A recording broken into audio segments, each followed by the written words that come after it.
And the Edith choice is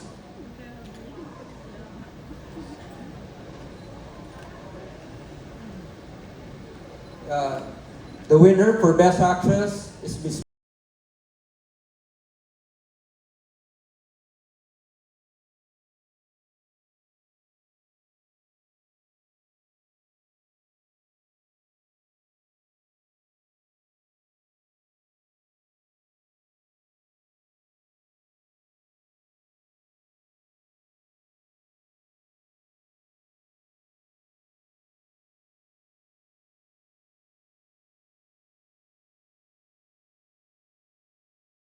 Iba pala yung feeling. um,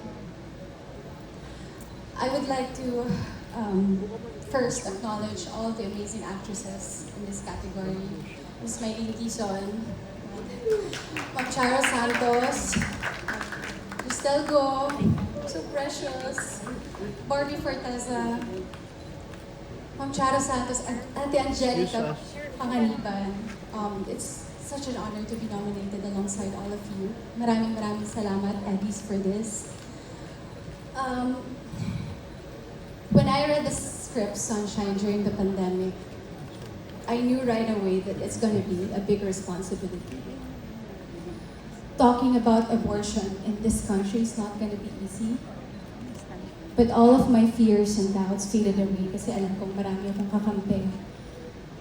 At marami akong kasama sa pagkwento ng story nito. This award is for Direct Donetta Daune.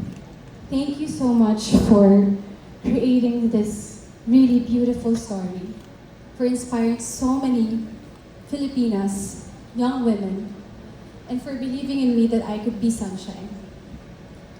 Maraming salamat, Project 8. You guys are so precious to me, Ate Rain, Ate Angel, thank you. Thank you sa cast and crew, my baby girl, Anika ko. Thank you sa aking gymnastics coach. 1 year with you, Ms. Dana Savio, and my acting coach, Sir J. Cruz. Maraming salamat. Wala ako dito kung wala kayong lahat. Sunshine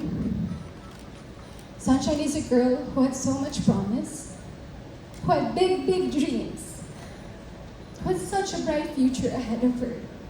Pero nadapa, nagkamali. This feels so familiar to me.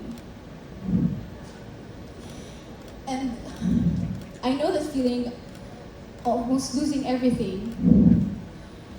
Matatanong mo sa sarili mo kung ititigil mo na lang ba, kung burado na ba yung sarili mo. Pero hindi.